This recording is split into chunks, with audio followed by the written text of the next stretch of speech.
What's going on, everybody? Welcome back to another episode of Nick Talks Football. This is going to be episode two. And this week it is Super Bowl week, plus the NFL Awards show just happened last night. So let's get into it. We got a couple of things to talk about today. We got the NFL Awards, Hall of Fame class, a couple of snubs in that Hall of Fame class, if you ask me. Um, First time eligible Hall of Famers for the 2027 class, and kind of give my thoughts on that.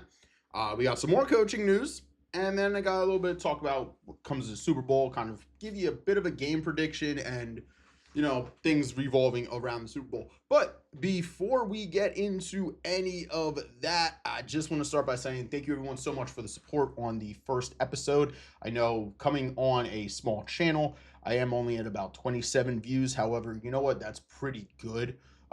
In all things considered, considering I'm not that big of a channel, so I really do appreciate everyone that has watched, that has tuned in. Awesome, really, to see it. Love to get those numbers up, and make sure you hit that like button, subscribe, and hit the notification bell. Help me grow and just make this, a little bit of a fun side project that I am doing. So let's just get right into it. So we got the NFL Honors last night. It was hosted by, John Hamm. There it is. It was hosted by John Hamm. I think they did a good job. Had a couple of other celebrities in there as well, but nothing too crazy. Really, this is the only award show I watch ever because who the hell cares about the Grammys and all that other shit? That's just, I swear to God, that's just something for celebrities just to stroke their ego. Where NFL players, they're working towards something at the end of the day, and this is like a lifelong accomplishment for them. So yeah, let's get into this. So first award that got announced before the award show even started was the assistant coach of the year. Ended up going to Josh McDaniels of the New England Patriots. Arguably, I think that's a pretty damn good pick. New England's offense looked phenomenal this year throughout the whole year. McDaniels is one of the best offensive coordinators in the NFL, so that made this a very easy one. Personally, my pick, and yes, I know I'm a little biased for all of this, would have been Vic Fangio. I think what he did with the Eagles defense was overall just a tremendous job, knowing that he had to basically carry that defense, had to carry a team whose offense was middling all season. If it comes to the worst assistant coach, it would definitely be Kevin Patullo. But, I think Vic Fangio did a tremendous job with our defense this year. Tremendous job. But yeah, I think Josh McDaniels was a perfect pick. I know Clint Kubiak was in there. I can't think about any of the other finalists, but Kubiak also would have been a tremendous pick from Seattle. So, but yeah, I think that was the perfect one to go with for that, Josh McDaniels. Let's get into Defensive Player of the Year. I think everybody kind of knew who this was going to be going into the award show. Myles Garrett, you break the sack record that stood for about 25 years at that point. Just a tremendous season. However, guys like Nick Bonito were in there, Aiden Hutchinson, Micah Parsons, and Will Anderson. My only complaint with this award and the finalists that we had, granted, all five of those guys had a tremendous season. That is not, whatsoever me discrediting anything that these guys did. I think, however, these finalists all very stats based, and I think you really need to look at overall impact of players as well for the Defensive Player of the Year. Perfect example was Quinyon Mitchell, another tremendous season in just his second year in the league. Pat Surtain had an amazing year. You could have went with someone like, Derek Stingley could have been in there. Kamari Lassiter could have been in there. You could have picked a number of players on the Texans who I think had a tremendous season that you easily could have made the case for them to be a Defensive Player of the Year player. But I think a lot of it just comes down really just to the stats, which I don't think should always be the case with awards like that, especially when you're evaluating players like corners who they're not going to accumulate a lot of stats if they're not being thrown at because they're that dominant, i.e. Quinyon Mitchell, Stingley, Lassiter. It just, we need to get more corner love in there sometimes. We should have at least one finalist that's a corner. Offensive Rookie of the Year goes to Teteroa McMillan. I think this was a good pick too. My pick was for Tyler Shuck personally. What he did with New Orleans was tremendous towards the end of the year. But Tet, started all season, had a great year. he was really the biggest option for Bryce Young in the passing game all season. So, I mean, he's a beast, man. He's a beast. I know it was there was Tet in there, Emeka Ibuka. You had Jackson Dart. You had Tyler Shuck, and there was one more. Who was the other one? Hmm. It was one more. I just can't remember who it was. But on our early season, my pick was actually Emeka Ibuka, but he definitely tailed off a little bit more. And I think that was more or less when Evans and Godwin got hurt. I know Ibuka had an injury throughout the year. So Tet was definitely the right pick, easily. Um, the first ever Protector of the Year award. And I love that we're finally giving the linemen some sort of love in this, man. As a former lineman myself, I love the fact that offensive linemen are finally getting the love they deserve because you don't see them in MVP conversations. You don't see them ever in Rookie of the Year conversations. You don't see them in Offensive Player of the Year conversations. The fact that it took this long to get an offensive lineman award is honestly pretty bad because if good offensive line play doesn't happen, you can't have an offensive player of the year. You can't have an offensive rookie of the year. You can't have an MVP. It just is what it is. The offensive line is the backbone of the offense, man. And yeah, so you could say quarterback as well, but I mean, dude, if there's bad blocking up front, it's not going to go anywhere. It just is what it is. It's not going to go anywhere. So I love that we finally got that. Joe Tooney of the Bears ends up going on to win the first ever Protector of the Year award. I love, like I said, I love that we have this. I'm looking forward to see who's going to win this more and more. I would have loved to see this award maybe 10, 15 years ago at this point, or in the 2010s. So we had a lot of good offensive line play back then. Comeback Player of the Year goes to Christian McCaffrey. I could have kind of figured this. However, even as an Eagles fan, I really did think this was going to be Dak Prescott. He had a tremendous season. It honestly, a lot of it probably goes to the fact that his team did not make the playoffs. I mean, Dak had a tremendous year. I really think he should have won Comeback Player of the Year. I would have loved to know where he finished in MVP standings. Like, was he sixth? Was he seventh? He probably finished a little bit lower than what he probably should have due to team record. But CMC, I think this is a good pick. He was basically San Francisco's whole offense this year. 2,100 all purpose yards. He was a big reason why they made the playoffs, on top of Kyle Shanahan.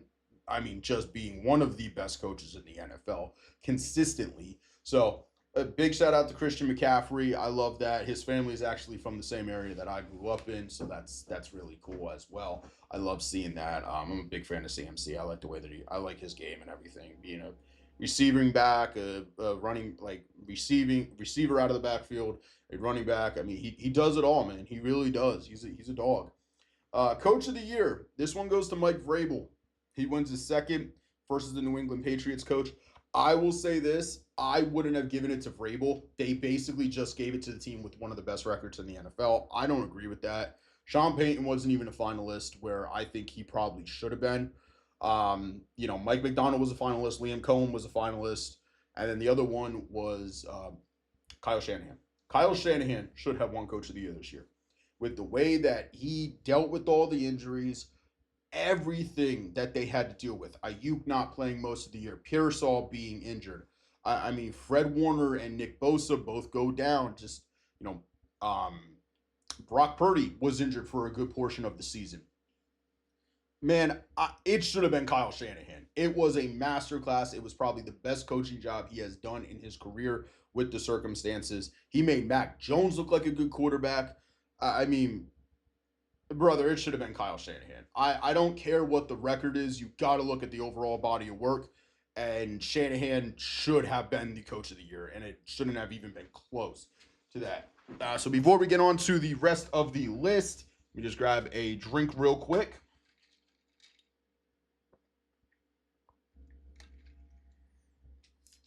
Get my protein coffee in. Okay, so there's going to be a couple of smaller awards, and I'm going to get into with this too. The Art Rooney Sportsmanship Award ended up going to Buda Baker. I mean, Buda's a tremendous guy, awesome dude. He's a great leader of his team. I mean, I'm not going to say too much about that award because, there wasn't really any finalists announced. It was kind of just like, here's the award kind of thing. So It's not one of the ones that gets like a big, breakdown of everybody and all of that. I'm going to skip this one and I'm going to come back to this one and we're going to hit this one after the MVP. Salute the Service Award, basically given to the player who does most for military veterans throughout the country, which I really respect as well. I do have my grandfather was a military veteran. Um, a bunch of friends that I have that are military veterans. My wife's family has some people in her family who are in the military. So I like knowing that we're giving out an award to people that are doing service to go with the military. That award went to CMC. It was presented to him by his dad, Ed McCaffrey. That's honestly really cool to see that. And again, CMC, awesome dude, great guy. I'm sure he's a tremendous dad too to his newborn daughter. CMC is just an awesome guy, regardless of how you feel about him. Oh my God. And as I'm recording this episode, I just get a notification from ESPN. Sonny Jurgensen, the Hall of Fame quarterback who played 18 seasons in the NFL with both Washington and Philadelphia, has passed away at the age of 91. Wow. I mean, he lived a good life. Sonny Jurgensen is one of the best quarterbacks of all time, easily. So, I mean, R.I.P. to Sonny Jurgensen, man. Former Eagle, former Redskin. We're not even going to call them the Commanders because they weren't them back then. But yeah, Sonny Jurgensen has unfortunately passed away. So let's keep on moving with all of this. Defensive Rookie of the Year. This one was kind of clear cut for me. I knew going into this award show who was going to end up winning this award, anyways. My prediction was very correct. Carson Schlesinger ended up going on to win the Defensive Rookie of the Year. There was a lot of good names in there too. Nick Eamon-Worry, Abdul Carter, JPJ from the Falcons, James Pierce Jr., and then obviously Carson Schlesinger. I will say this. I love the fact that with the way that they do the Rookie of the Year awards is that they have family members or like people that are close with the players come up and tell a little bit about them before they give the award out. That was awesome. I think who was it? I think it was Shuck's dad or Tyler Shuck. His father-in-law came up and said something like that's just awesome to me, man. I mean, that's so cool. It's not just a whole big thing. I know a lot of people were kind of cringing a little bit because the Rookie of the Year they put like Madden highlights in there and everything. Oh, Travion Henderson was the other one for Offensive Rookie of the Year. But they were putting like Madden highlights in there, and a lot of people didn't like that. But it's like it was the Offensive and Defensive Rookie of the Year presented to you by Madden 26. Get a fucking grip, man. Like, come on. Like, we got too many people complaining too much about shit that they do with the NFL. I like that they're doing different things, you know? Like, the NFL has really kind of taken Madden under their wing, especially when it comes to, like, the exclusivity deal and everything that they have. But, yeah, I figured Schlesinger was going to win this. I would have liked to see Nick Eamon-Worry. I think he had a tremendous season. Abdul Carter was really good this year as well. But yeah, I mean, it went to Schlesinger. He was a big bright spot for that Browns defense that has a lot of shining stars, and I think he could be the next best linebacker in the NFL. Offensive Player of the Year goes to JSN, Jackson Smith and Jigba. So I kind of figured this was going to go to him, and Jigba had a tremendous year. I know Puka was in there. Um, who was it? It was Puka, CMC, Jigba.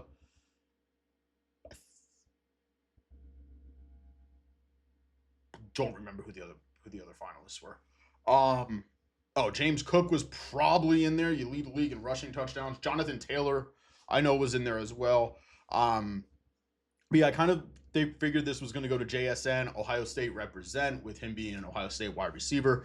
Drewski completely butchered his name, and I'm not going to repeat it, but I think most of y'all know what he called him on live TV. And Barry Sanders sat there and looked at him and was like, "It's in Jigba." Like, bro, come on, man. If you're gonna have a celebrity, especially with someone like that, like that might be the only thing I got an issue with throughout the whole award show is the fact that Drewski absolutely butchered JSN's name. Even when Gronk messed up, he called Emeka Ibuka Emeka Egbegbu at the beginning of the year. It was funny. It was funny like that. It happens. It slips. It is what it is. But At least I almost called him a beg boo. Oh my god. At least Ibuka is a rookie and he hasn't been in the league for a while. JSN's been in the league for like 2 years now. Like, come on, bro. You gotta know these names, especially if you're gonna be handing out awards and pronouncing their names. Know the names of the players you're presenting an award to. And then the final one was MVP. I know there was a lot of people that were pulling for Drake May, think Drake May should have won it. I was on the opposite end. I think it should have went to Stafford, and I was right. Matthew Stafford winning his first MVP. The final vote ended up being like 24 to 23 or like 34 33. I think it was 24 23. It was super close. And a lot of people were like, well, this is what happens when you just give out participation trophies. And it's like, here, you should have this. It's like, no, bro. Stafford's season was amazing. Absolutely amazing. He almost had, I think, 50 touchdowns or something like that this year. I mean, Stafford had a tremendous year. And a lot of people, like, I have legitimately seen people that have been like, you can't have an MVP quarterback when you have an offensive player of the year player on your team. And that is just the dumbest argument. I swear, every time I see someone trying to talk football on Twitter, it's the next dumbest take I have ever seen. The fuck do you mean you can't have an MVP quarterback with an offensive player of the year finalist on your team? You know how stupid you sound?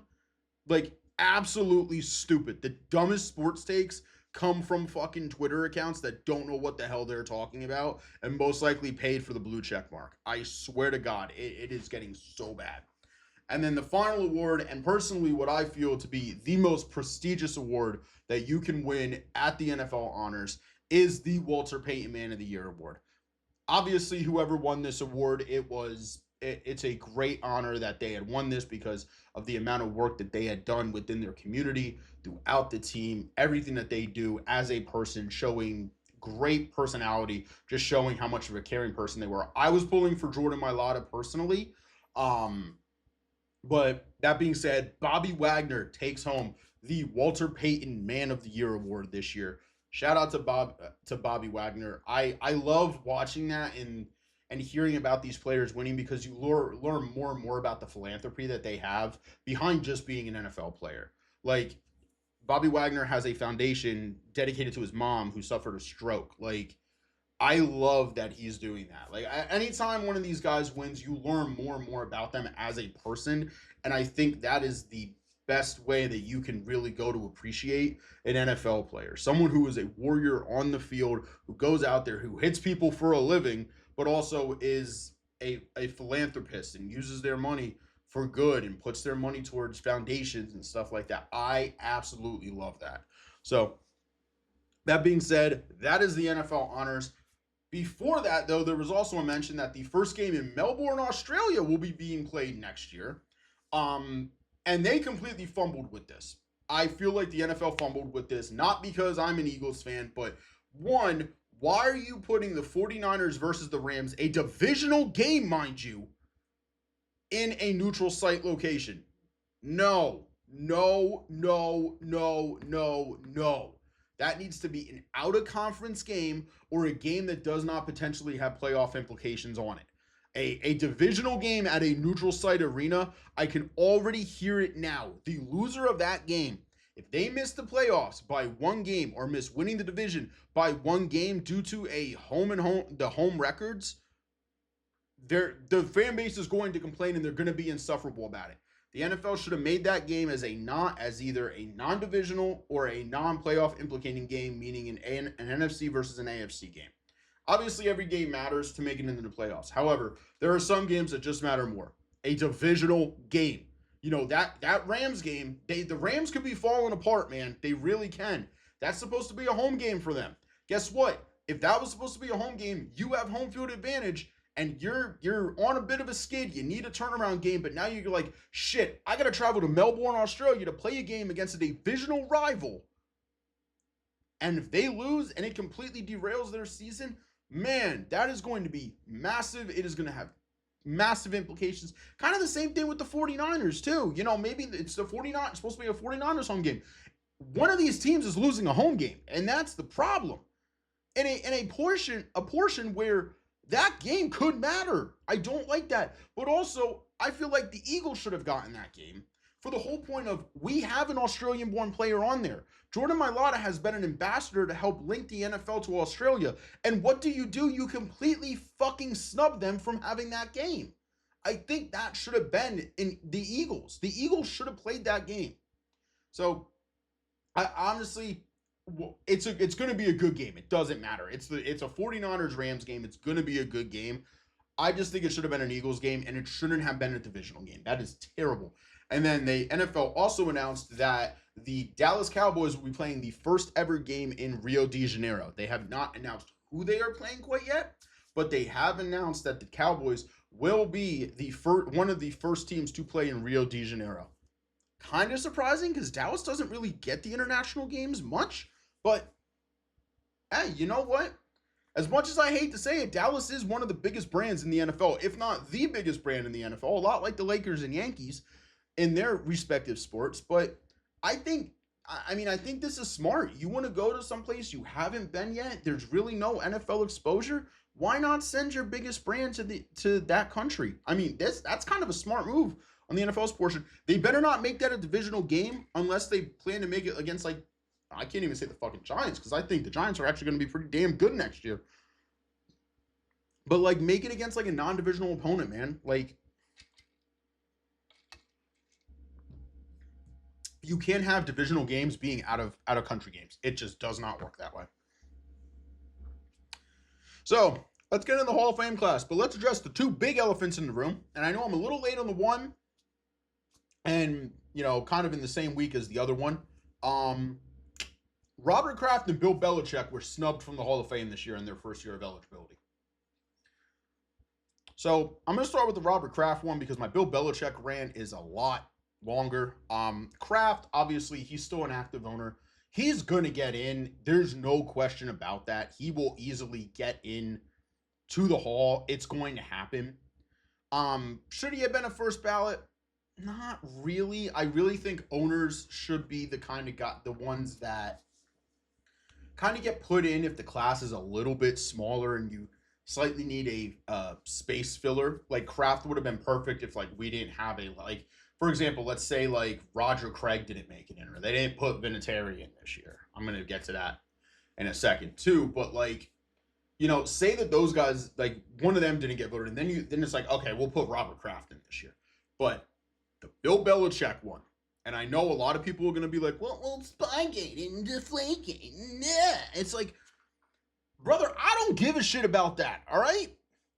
The NFL has put people who have killed people in the Hall of Fame. Ray Lewis, not discrediting what he has done in his career, they have put worse people in the NFL over Bill Belichick. Are we serious? You have a coach that is second all-time in wins, first all-time in Super Bowls, with eight of them sumbitches, 2 as a coordinator, 6 as a head coach, first all-time in playoff wins, and you're telling me he's not a first ballot Hall of Famer? And at that, a unanimous first ballot Hall of Famer? What are we doing? Who voted to keep this man out of the Hall of Fame? Because I already guarantee it is some butthurt media members from Buffalo and New York that can't take their grudges away. And New York meaning a Jets fan, not necessarily a Giants fan, because we all know the Giants love playing the Patriots in the postseason. But it is definitely some sort of butthurt media members who are fans of teams that Bill Belichick bent over for 20 years and continued to just absolutely slap him around. There is no reason that Bill Belichick should not be a Hall of Fame, a unanimous first ballot Hall of Famer. That's like saying Joe Torre doesn't deserve to be in the Hall of Fame because I don't like him. Or Phil Jackson doesn't deserve to be in the Hall of Fame because I don't like him. That's exactly what this is saying. And I will say this, baseball is ridiculous in the way that they vote people into the Hall of Fame. The fact that you can fall off the ballot after if not receiving a certain percentage of votes, that's basically saying we don't care how good you were, you're just not getting in because you didn't receive, for example, you could have Barry Bonds on the ballot, and I know Barry Bonds will never get in the Hall of Fame due to the steroid thing. I hope at some point that just gets washed because that is a travesty. Let's just say Barry Bonds is on the ballot. You know what? No, we'll use someone that doesn't have steroids. Um, David Wright. Okay, I think most people know that David Wright should be a Hall of Famer. It's not a question.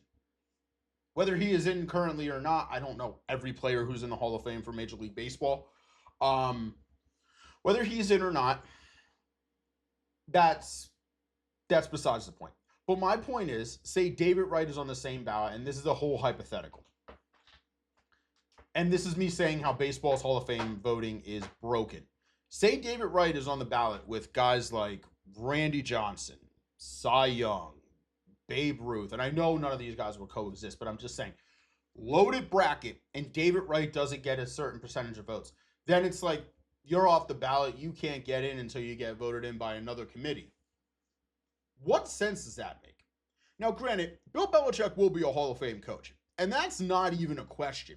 And if he's not, then whoever the hell is voting for these, Roger needs to look them in the eye and say, you're losing your vote, or he needs to change it to be like, if your teams played against these guys and you can't put biases aside, you do not get a vote for this player or coach or owner.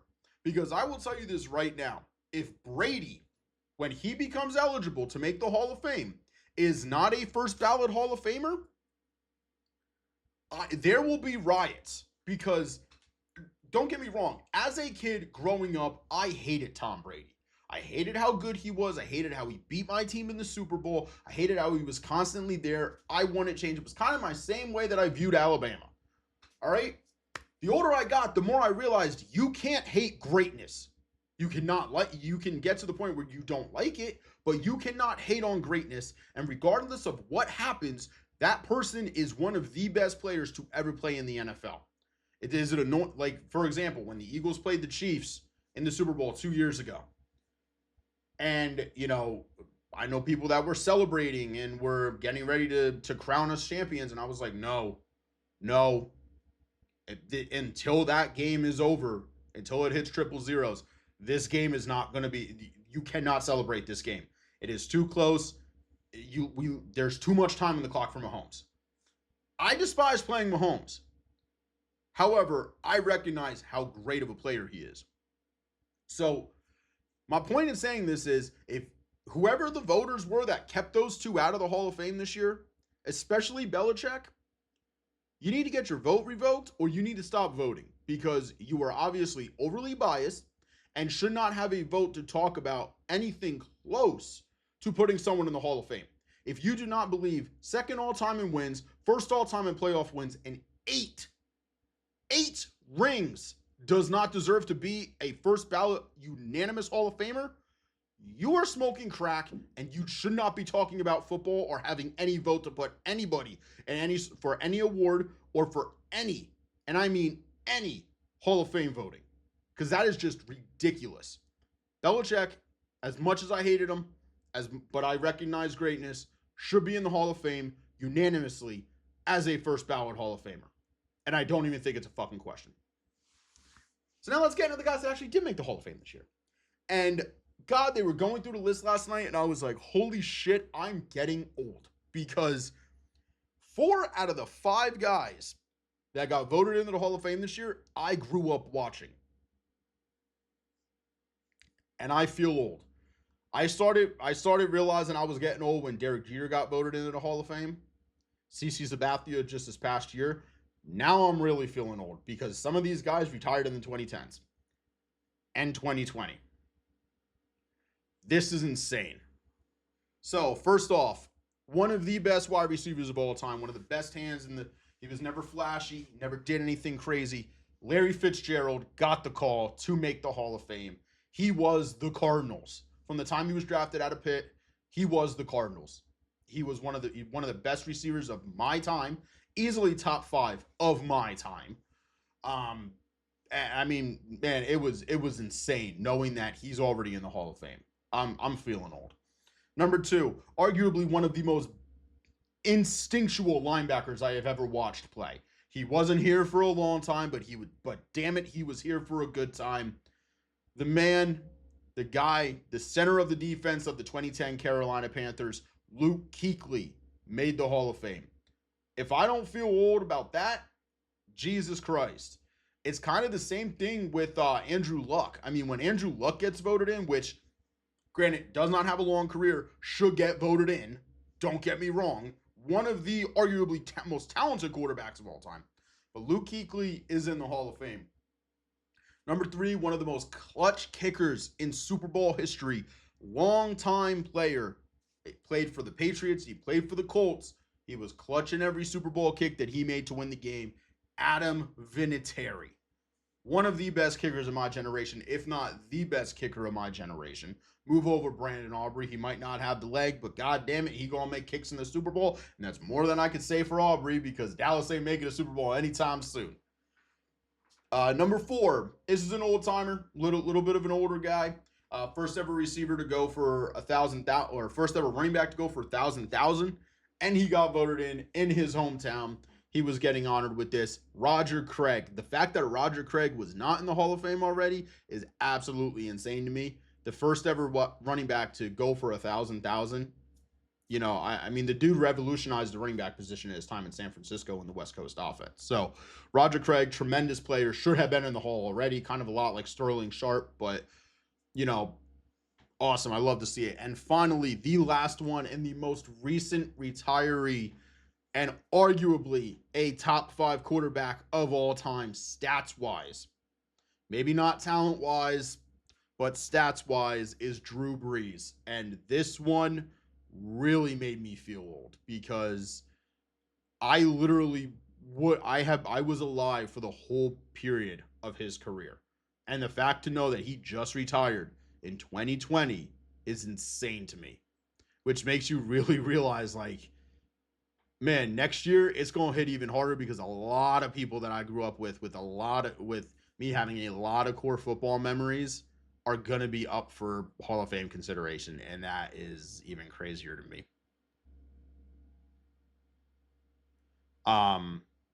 Yeah. So that is your Hall of Fame class of 2026. Larry Fitzgerald, Luke Kuechly, Adam Vinatieri, Roger. I don't know why I thought I put David Craig on there. Roger Craig and Drew Brees. I love to see it. I'm hopefully getting out to Canton at some time this year, so I'm looking forward to seeing the NFL Hall of Fame for my first time ever, even though I'm a massive football fan. I've never made it out there. Also, breaking news from Adam Schefter, just coming through as I'm recording this as well. Jim Schwartz has sent the Browns a resignation letter this morning per sources. He is now likely to sit out this season. I have a massive feeling that when Vic Fangio decides to retire, Schwartz, he's coming back to Philly, baby. And I would not be upset about it.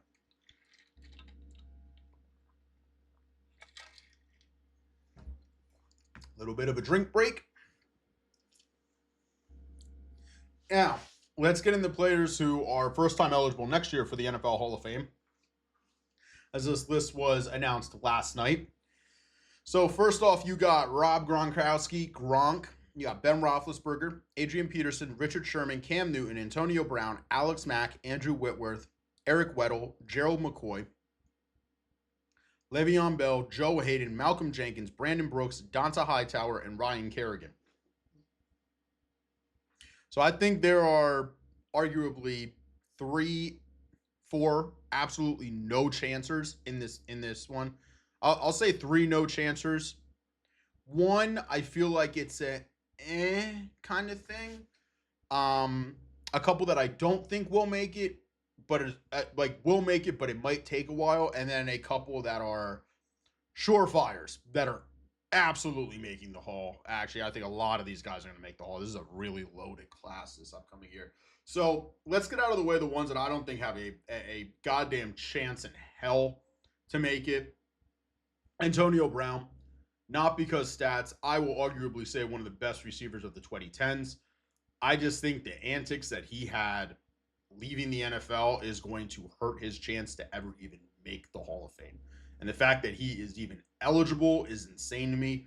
I could kind of say the same thing for Le'Veon Bell, one of the best running backs in the NFL during his very short but also successful run. Had a couple of weird suspensions in there. I just don't see them putting him in the Hall. And then the last one I really think is going to be Joe Hayden. I know he was a good corner, but I mean, let's be honest, he wasn't that great. Like, he was good. He was a Hall of very good. And I think he has the best chance out of those three to even make it. That's if he makes it. I don't think he will, but I think he has the best chance to make it out of those three. I think he is a Hall of very good kind of player. And that kind of goes with my next three, or my next couple, which is Cam Newton, Gerald McCoy, Donta Hightower, and Ryan Kerrigan. I know what people are going to say with me saying Cam Newton shouldn't be in the Hall of Fame. I don't think he shouldn't be in the Hall of Fame. I think he is a borderline, but I think he is a top tier Hall of very good. Cam was, I mean, he had two good years, his rookie year and then his MVP year, and that was it. I mean, how much stake do you put on those two seasons?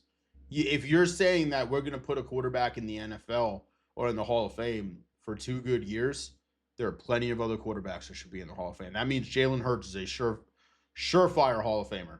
Carson Wentz is a surefire Hall of Famer, because that's the precedent you're setting with Cam. Because I loved watching Cam play. Don't get me wrong, man. He was a tremendous blend of athleticism, arm strength. He kind of was the reason why I like quarterbacks built the way that he is. I mean, tall, strong, has a big arm. He can run like a gazelle. I mean, the dude was a freak of nature. I'm not gonna lie. Man, I can't see you putting Cam in the Hall of Fame for two good years.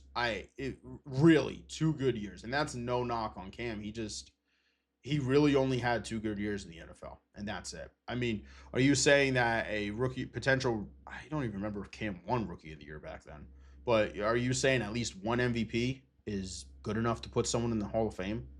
No Super Bowl rings, one Super Bowl appearance. I mean, to me, that's not, he doesn't have a good enough resume, unfortunately. Tremendous player to watch, absolutely. He just doesn't have a good enough resume. Um, Number two, this is a very Hall of very good kind of guy. Gerald McCoy. I loved watching Gerald McCoy as a defensive lineman as well. I played offense and defensive line in high school. So Gerald McCoy was a monster, man. He really was. Do I think Hall of Fame level though? Hall of very good, absolutely. And that's not knocking him. I just think that if you're putting people in the Hall of Fame, they need to be the best of the best of the best. I don't think Gerald McCoy was that. I really don't think so. He was Gerald McCoy. I don't think you could ever say was the best at his position anytime that he was in the NFL. I mean, I remember the time when it was Gerald McCoy and Geno Atkins. It's two of the best that were up there. But then you also had Ndamukong Suh. You had, I mean, Fletcher Cox. Like, I don't think there was ever a time that Gerald McCoy was ever top three at his position. And that's not me knocking him whatsoever, because I loved watching Gerald McCoy play. I'm just being very brutally honest with this. Whereas I don't think he makes it, man. I really don't think he makes it. Hall of Very Good, absolutely. I just don't think he'll be put in unless it's like years and years and years down the line. The next one is Donta Hightower, tremendous linebacker for New England. I mean, multiple time Super Bowl champion. I think 3 time Super Bowl champion with New England, if I'm not mistaken. Great linebacker. Again, kind of the same thing with Gerald McCoy. Was never the top of his position. Was never the class of his position either. Good linebacker, very good linebacker, just not Hall of Fame worthy linebacker. And Ryan Kerrigan, man, this guy used to torment my Eagles every time we played them. He played for the Eagles too, if I remember correctly. Yeah, again, he was never the best edge rusher in the NFL at his time. Never. He was like a left end or a right end. He probably flipped back and forth with those. Um, I just don't think Ryan Kerrigan was ever good enough to truly to really say like, yeah, he should be a Hall of Famer. Again, another Hall of Very Good, but and it's kind of like I'll go back to the whole Cam Newton thing where it's like I don't think Cam was ever the top quarterback in the NFL. Because I mean, at his time, you had to worry about Brady, you had to worry about Rodgers.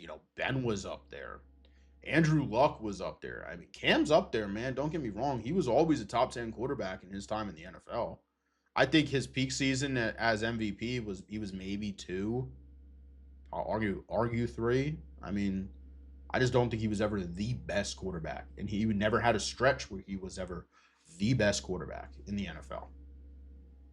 It's either you're top of your game, you're top of your position, or you just have stats that are mind blowing. So let's get into the guys that I think are an absolute lock to make the Hall. Hello, little man. We have a visitor. The cat has joined me. He won't let me pick him up because if I do pick him up, he's gonna freak out. I think the guys that are guaranteed to make this easily: Gronk, Roethlisberger, Adrian Peterson, Richard Sherman. I think Alex Mack is almost a guarantee, and I know center does not get in a lot, but if Alex Mack gets in, Jason Kelsey gets in, so that's why I'm pulling for Alex Mack. Andrew Whitworth is easily making it.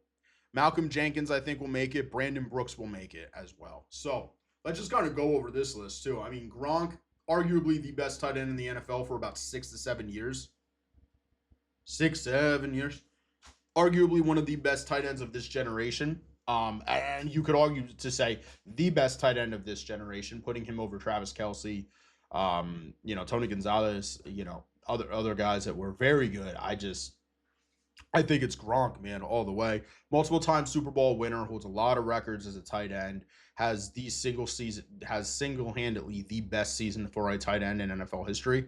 I think Gronk is a lock. And if he's going to be another one that if he doesn't get in, it's going to be due to bias and people just don't want to put him in because he smoked their team multiple times. Ben Roethlisberger, I brought up before, man, you put people in the Hall of Fame that have personal issues outside of the NFL, but God damn it, man, stats can't lie. Stats don't lie.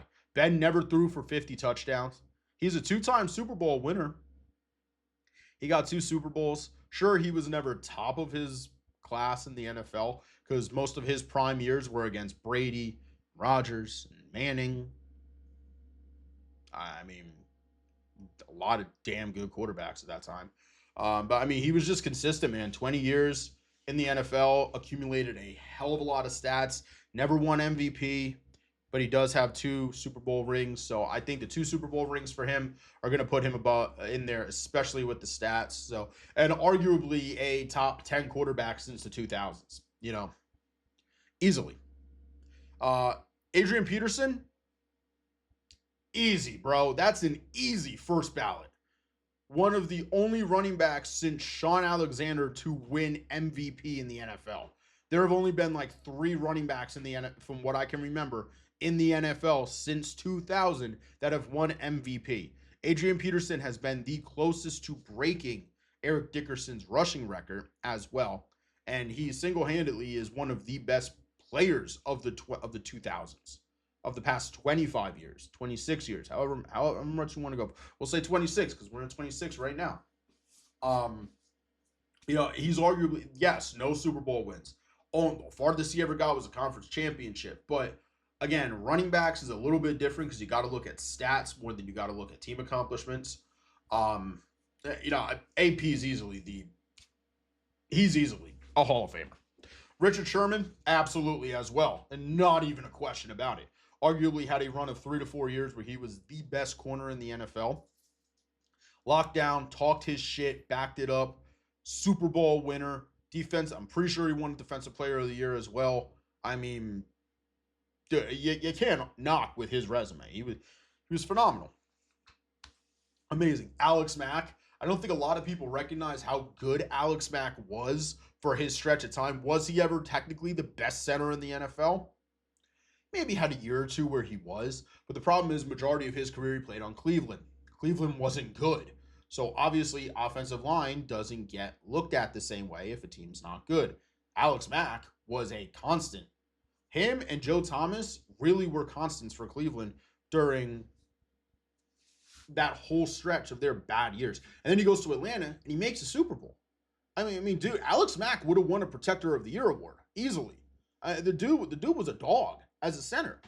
He went out on his own terms. He didn't get injured. He consistently played. Dude, Alex Mack was one of the best centers of the past 25 years, of the past 25 seasons, easily. And if you don't, just go and look at Alex Mack, man. He was a monster in his time. Andrew Whitworth. So Whit, I think, is a very interesting one because during his time with the Bengals and the Rams, you never really heard his name. But again, if you're not hearing an offensive lineman's name, it means they're doing pretty damn good. Witt is a monster. He's a beast. He will easily be a first ballot Hall of Famer. He has a Super Bowl ring with his one with the Rams. He went out on top. He would have won a Protector of the Year award, and I have no doubt about that. Um, again, offensive line is tough to judge because we didn't have an award for offensive linemen. So you can't sit here and be like, well, he was considered the best offensive lineman in the league. I mean, all you used to be able to look at is PFF, and who the hell believes PFF half the time? Because their ratings are so fucked, man. No one knows how to evaluate offensive linemen very well. But Whitworth, he was a beast, man. He was a beast. Oh, the other guy that I forgot to mention and who I think might get in later on down the line is Eric Weddle. I think he will be a Hall of Famer. It's going to take a while, man. I mean, arguably was never, he might have had a season or two where you could have considered him the best in the league. Maybe that transition from Ed Reed into like the new era, yeah. But I mean, Weddle was a hitman, dude. Eric Weddle was Harrison Smith before Harrison Smith. And if you don't know about Harrison Smith, brother, Eric Weddle was Harry Smith before Harry Smith. He was a monster for those Chargers defenses. And he played for Baltimore too. And I'm not going to lie, looked super intimidating in Baltimore because he wore a dark visor, and those black helmets with a dark visor just, chef's kiss. Looked amazing. But yeah, I think Weddle will get in. I just think it's going to be a while for him. And I think that could be said for a bunch of other guys. Malcolm Jenkins, two-time Super Bowl champion, phenomenal leader of two good defenses. Obviously, he's an Eagle, so I want him to make it in. Malcolm Jenkins' number is retired in the Eagles Hall of Fame. But I think this is another guy kind of like Weddle's position where, like, you probably couldn't have said that he was the best safety or corner because he played both throughout his career. You probably aren't going to sit there and say, like, he was the best at his position. But I think he'll make it due to longevity, due to the fact that he was a tremendous leader, and the fact that he got two Super Bowl rings. I mean, on two different teams as the leader of those defenses, I think just makes it so much better for him. His stake is very, very good. Brandon Brooks, man, if you guys don't know about if you don't know about Big BB, you gotta go check him out. Brandon Brooks was a beast in his time with the Eagles. Arguably formed the best offensive line the NFL has ever seen at the time, with Jason Peters, Brandon Brooks, Jason Kelsey, and Lane Johnson. And I want to say, I think Stefan Wisniewski. I mean, that 2017 Eagles offensive line is arguably one of the best offensive lines we have ever seen, next to last year's offensive line for the Eagles. Brandon Brooks would have won a couple Protector of the Year awards. I will 100% say that. Brandon Brooks was that guy. He was that dog. And if you, like, the man suffered with a lot of mental health things, a lot of anxiety, stuff like that. So again, even more reason for me to like him. I do really like to, hearing NFL players it's awesome to, not awesome, but like, to know that like they deal with the same things that everyday people deal with. And I know a lot of people will be like, well, it's easier to deal with that when you have a lot of money. Money doesn't mean anything. When your mind is constantly beating you up and eating at you alive and telling you you're worthless and telling you you're a piece of shit and, telling you that you're not, you're not anything and all that. I don't care how much money you have, how much status you have, how good your life is going, you're going to feel like shit. So Brandon Brooks, awesome player, will be a Hall of Famer easily. So that's kind of who I think gets in there at this point. So I'm going to take a really quick break. I got to blow my nose. If I have anything to blow my nose with. I don't think so. I feel something in my nose, but whatever. We're going to keep it going. Let me just grab a drink real quick.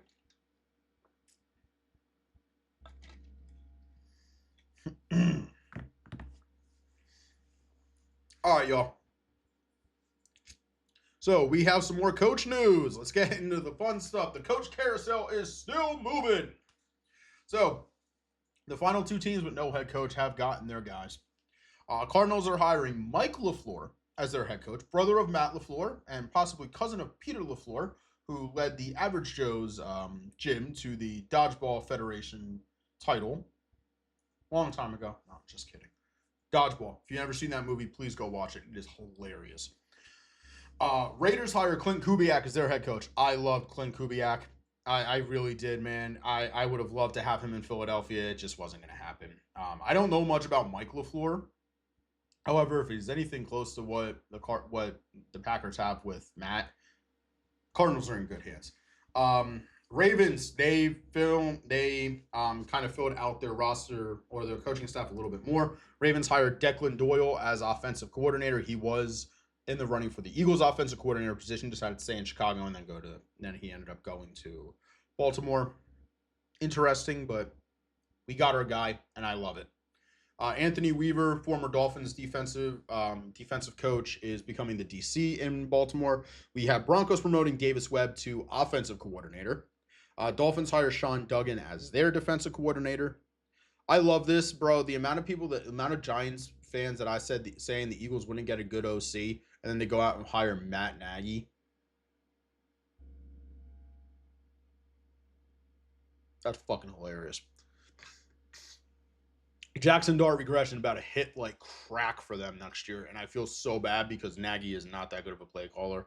I would have been okay with it on the Eagles because that's a veteran offense, and you can kind of get away with having some subpar play calling, but with a veteran offense, you can't do that with a young offense. Jets hire Frank Reich as offensive coordinator and Brian Dunker as DC. I would have loved Reich to come back to Philadelphia to give us kind of like a senior offensive assistant, but I feel like we're doing very, very well with this. Niners continue to knock, God damn it, bro. Niners continue to knock defensive coordinators out of the goddamn park. Niners are hiring Raheem Morris as their new defensive coordinator. Absolutely insane, man. You go from Robert Saleh to Raheem Morris. I mean, that is just an insane grab for San Francisco. That defense is not going to fall off whatsoever. Titans are hiring former Jacksonville Jaguars head coach Gus Bradley as their DC. Man, him and Saleh are going to do wonders in Tennessee. And I think with Dayball there as well, I mean, that Tennessee team is going to be very improved come next year. Commanders hire Durante Jones as their DC. Bills are hiring Illinois co-defensive coach or D-line or defensive coach Bills are hiring former Illinois co-defensive coordinator Terrence Jameson as their defensive line coach. There we go. Holy shit, I am sorry. I don't know too much about him. Illinois was been a pretty competent team recently, so yeah, I mean, do that. And now we are getting in to Eagles news. I'm saving this for last because I got a lot to talk about on this. So, first off, let's kind of hit the nail on the head about kind of one of the earlier reports from all this. Vic Fangio had contemplated retirement. Eagles brass convinced him to come back. I honestly don't blame him. He probably saw the way that the offense was last year and was like, man, you wasted a generational defensive season from us, man. Fuck this shit. Eagles also mutually, this is a lot of reports that I've been seeing, have been saying mutually, decided to part ways with Jeff Stoutland. I don't like this move, man, whatsoever. And this partially falls a lot more on Nick Sirianni, is the fact that he demoted him from the run game coordinator down to offensive line coach and was not listening to Jeff Stoutland as much. I mean, dude, you have a Hall of Fame coach in Jeff Stoutland, who I don't know if they put position coaches into the Hall of Fame, but I mean, Stout's been with the team for 13 years, has helped develop some of the best offensive lines in the NFL. And you're just not going to listen to the guy. I have heard things where Stout didn't really want to change some things, and a lot of our shotgun running was from Stout compared to the under center stuff was coming more from Patullo and Sirianni. However, man, Stout apparently said that his voice wasn't being heard.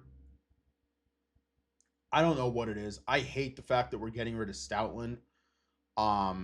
I just think that is a massive blow for us. I do understand, though, you know, it's kind of at the point where we're slightly in a transition at this point. So we're out with the old and with the new kind of thing, which leads me on to my next point of the fact that Sean Mannion is bringing in his own staff already, which I absolutely love.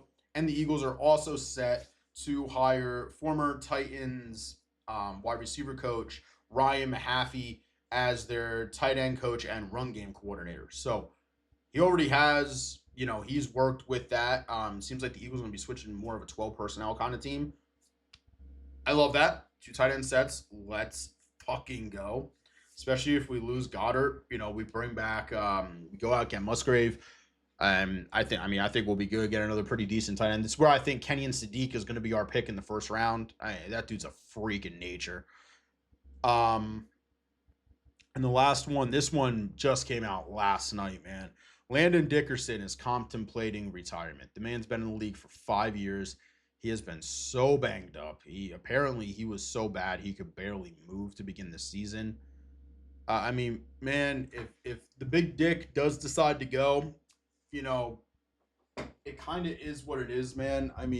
He was so beat up. He's had injury history, and he just keeps adding.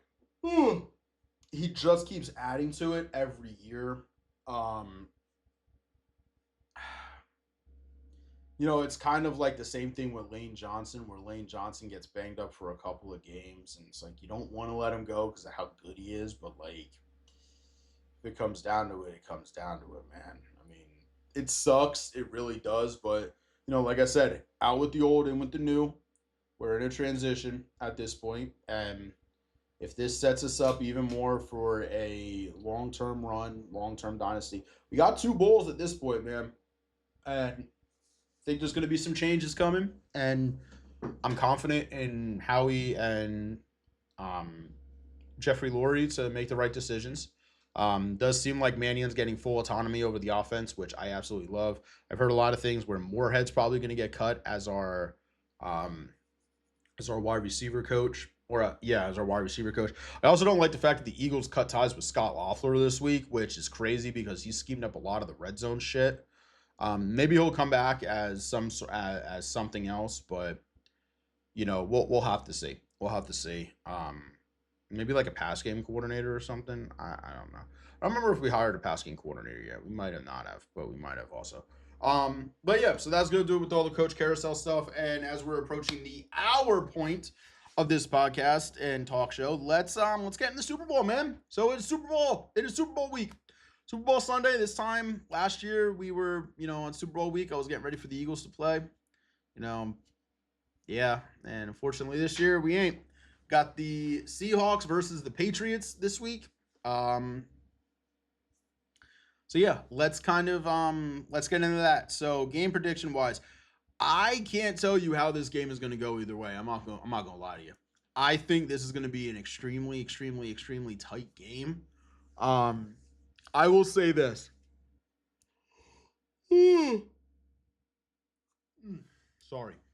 I think whatever offense, and it's going to sound crazy knowing that this is two good defenses going to blows, but I think whatever offense doesn't shoot themselves in the foot as much, I think they're going to come away with the win. Which is why I have slightly more confidence in Seattle. New England's offense is great, and it's really good. I think it's going to be a low-scoring Super Bowl, like something around the lines of like 24-21 or something like that, or like 17-14. It's going to be a defensive slugfest. I'm telling you guys. But I truly just think Darnold is a little bit more experienced than May. The Seahawks are a little bit older in general, so I think that's going to help get them to that point.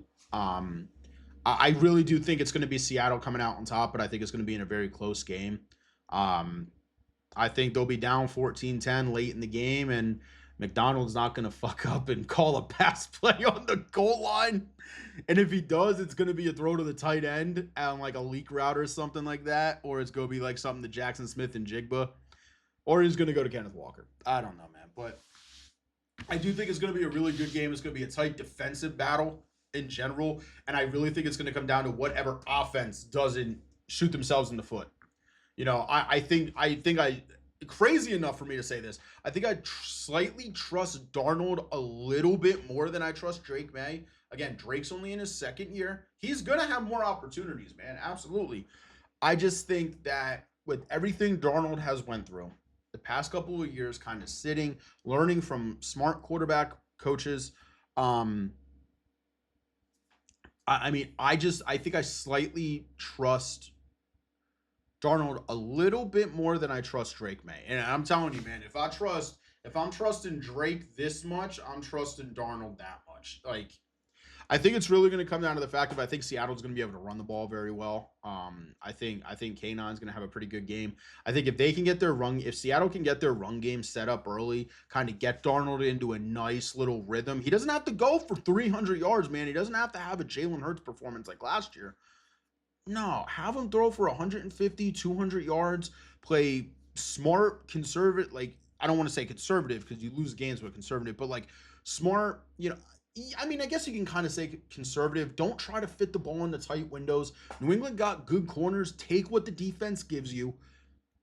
Throw for a touchdown or two. Like, throw for a touchdown, run for a touchdown. Man, I think that might be enough to get it done, man. I think K9's going to go for about 70 and a touchdown. But I think the defense for Seattle is going to give Drake May fits. And it's not going to be because I think in reality, the blitz for New England is going to give Sam Darnold more fits than the blitz for Seattle is going to give May fits. But I think Seattle does such a good job of disguising their coverages that it's going to give Drake May some issues. I mean, this is a young quarterback playing on a massive stage. You got to realize something, man, he's going to be nervous. And I think if Seattle gets to him early, I think it could go downhill. If Seattle gets to May very early and Darnold comes out just swinging and Seattle's offense is just chunking, I think this game could get ugly. However, I do think it's going to be a defensive slugfest, and it's going to come down to whatever offense doesn't stall. I mean, whatever offense doesn't stall and whatever offense can just kind of keep a steady pace. This isn't going to be a game where I don't think it's going to be a game where you're going to have to score a touchdown every possession. We're not talking about the Kansas City Chiefs where you got to put them away early in order to get done with it. No, I don't think that's going to be the case in this game. I think if Seattle can go into halftime, I truly think if Seattle can go into halftime up 13-3, I think it might be wraps for the second half then. Because then McDonald can be like, all right, we're up by 10. If we get the ball coming out of half, we go down and we score again and say they put a touchdown on the board and they're up 20-3, he's going to be like, all right, unleash them, and they're going to start going after me because you're going to force them to pass. I think your main thing that you have to do is Seattle's defense to win this game is going to have to make New England one-dimensional, and I know that's saying a lot, knowing the fact that New England's pass offense has been very good this year, but I think if you can understand that if you can make a team one-dimensional because you're shutting down the run game, I think it's going to be a long day for New England, man. I just think this Seattle defense is a little bit more veteran. You got Reek Woolen is a little bit older. Spoon's a little bit older. Julian Love is a little bit older. Nicky Memori's playing like a veteran. You got some older backers there. You got some. I think, honestly, the defensive line up front is going to make a big play, man. The defensive line up front is going to make something big happen. To the point where I truly think that, Leonard Williams and DeMarcus Lawrence, their experience in the league, granted they haven't played in much deep playoff games, I think they're going to make a big difference. And, don't be surprised if when this game becomes one-dimensional for New England, Seattle starts teeing off on them and really gets to Drake May. Drake's also had some bad fumbling issues this year, so don't be surprised if Seattle tries to exploit that, man.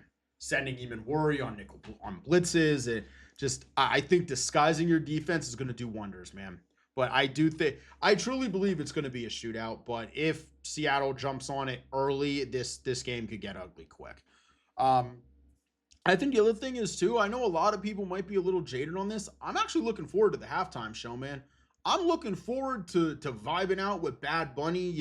I'll say this. I don't speak Spanish. I don't. I know a little bit. Like, I had to take it in school.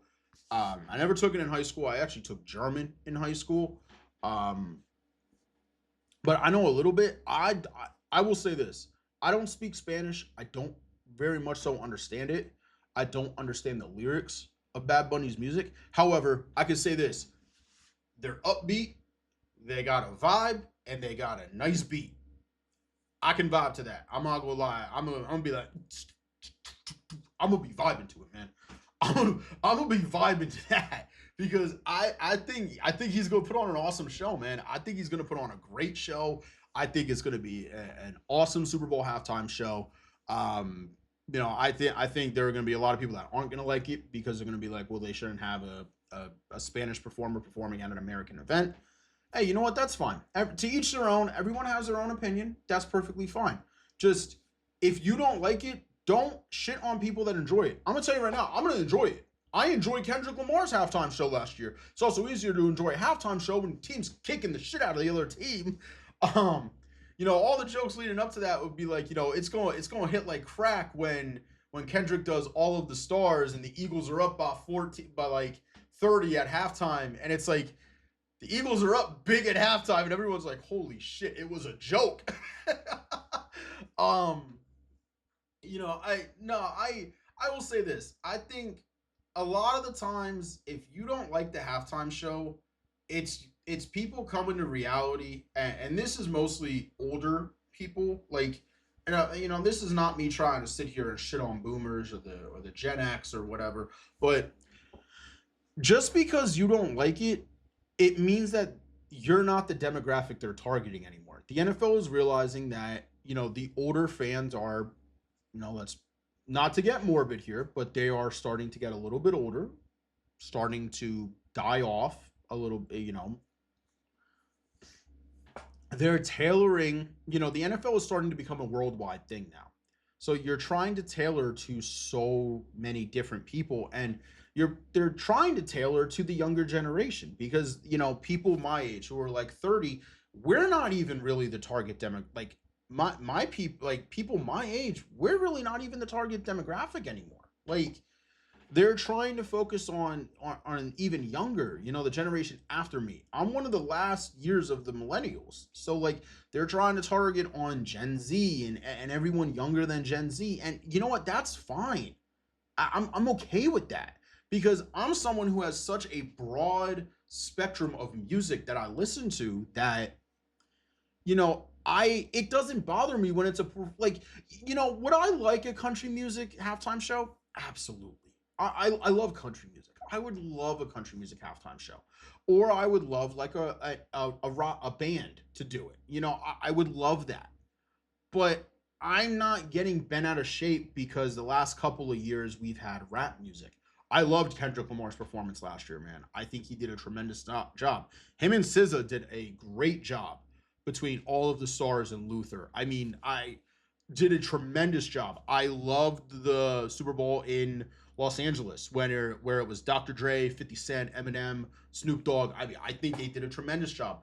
I like when I tell you that my music library is so broad and vast, like I literally have music in my favorite stuff on Apple Music that goes from as old as Frank Sinatra, mind you, like Frank Sinatra, Elvis, Frankie Valli, and the Jersey Boys.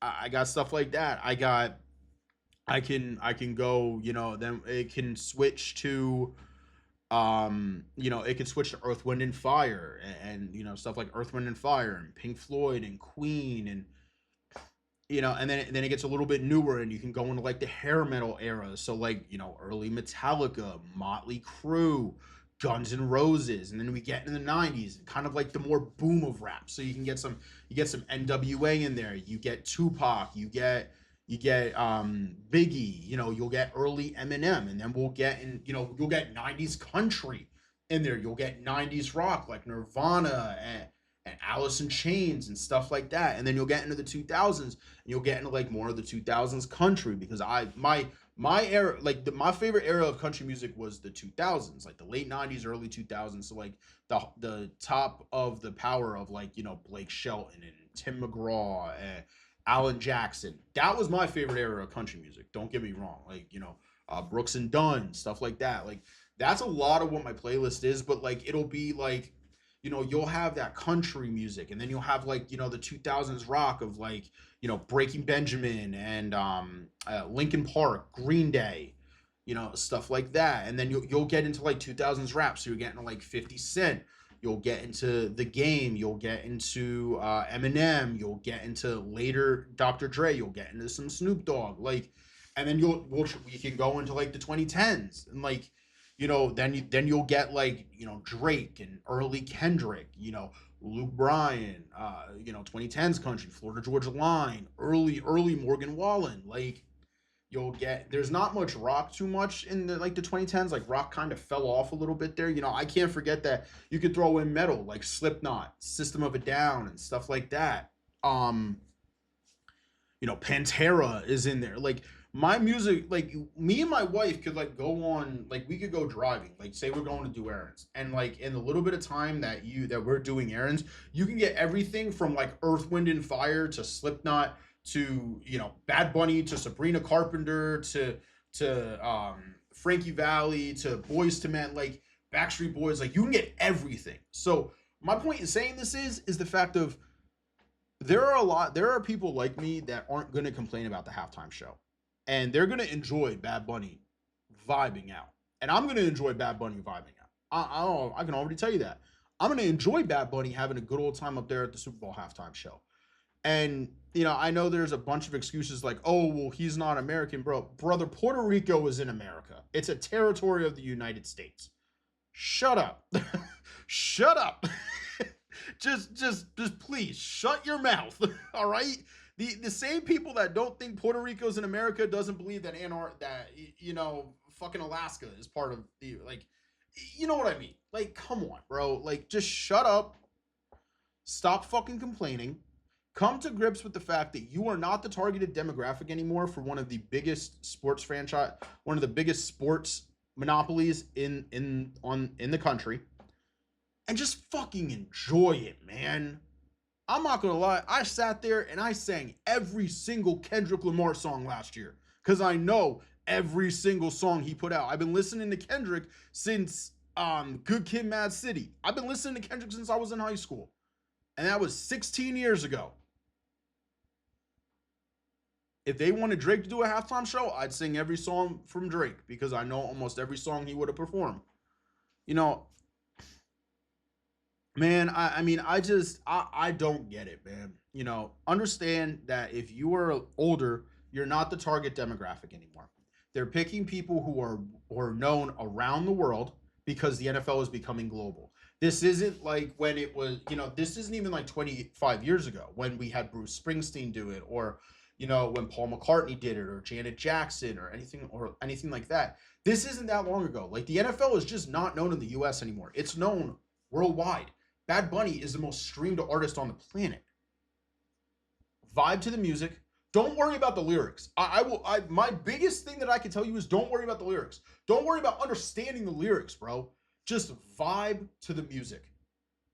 Just, hear the beat, understand the beat, and just vibe to it, bro. Sometimes, guess what? You don't need to know the lyrics to vibe to a song.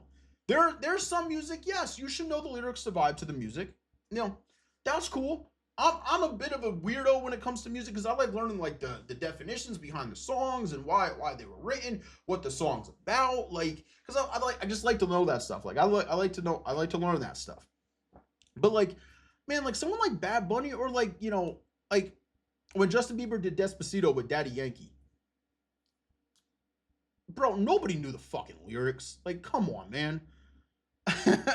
But anyways, guys, that is going to do it for this. I'm sorry that I went on a bit of a rant about the Super Bowl halftime show. I'm going to enjoy it. I'm going to enjoy the Super Bowl because guess what? I'm a football fan. I love football.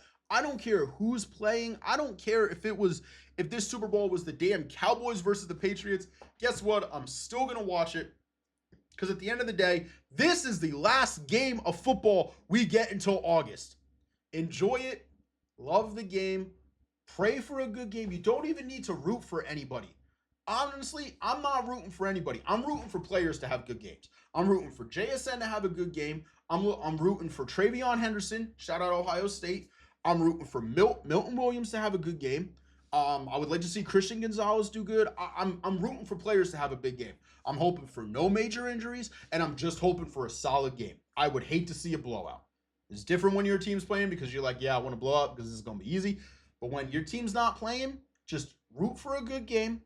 Root for players. If you want to, leading up to the game, do some research about some players, man.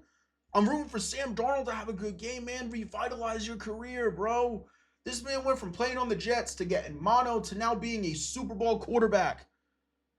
Come on, man. When my team isn't playing or there isn't a team that I'm like that I want to win, like I'm not gonna lie, like if Kansas City makes it, I'd be pulling for Kansas City. I'd be pulling for Travis Kelce. I'd be pulling for Andy Reid. Like, just is what it is. But like, if it comes to its point where it's like, I really don't have any pull in the game. I'm rooting for players. I'm rooting for a good game. I'm hoping for it to be a really good game. I'm hoping for a good halftime show, and I'm hoping for some good commercials, man. That's it. Just let it be a good game. Let it be an all-around enjoyable Super Bowl. That's all I'm asking for. Whether you want to root for a team or not, just root for some players, root for a good game. And remember, this is the last game of football we have until August. We have to go 6 months with no game play. Okay? We got the draft coming up next month. We got the combine coming up. We got free agency. But it's not the same as the season, man. Relish it. It has been a 21-week grind, 22 weeks for some of these teams. Relish it. Remember, this is the last game of football to be played until August, until preseason starts. Enjoy it. Sit back, relax, have a good Super Bowl. Let me know some of your favorite Super Bowl snacks to have. You're a wing guy, you're nachos kind of people. You get pizza. Like, man, I'm doing a little bit of everything. I'm going. Me and my wife are going to the in-law to her parents' house for the Super Bowl this year. I'm making queso in my crock pot, and I'm making pickled de gallo. So basically, it's just like you take like pickles and instead of like tomatoes and all that, and you just make it into like kind of like like pico de gallo. So I'm cooking a little bit. I normally like to cook something every year for the Super Bowl. Thank God I'll be able to eat because I don't eat during Eagles games because I get too damn nervous. My nerves go through the damn roof. But no, you know what, everyone, enjoy the Super Bowl. I look forward to talking to y'all next week with some more news, kind of breaking down the Super Bowl, seeing what's all happening. And until next time, guys, I'm gonna catch you on the next one. This was Nick Talks Football, episode 2. I'm gonna see you in the next one. Make sure you hit the like button, subscribe, and hit the notification bell. Catch you guys later.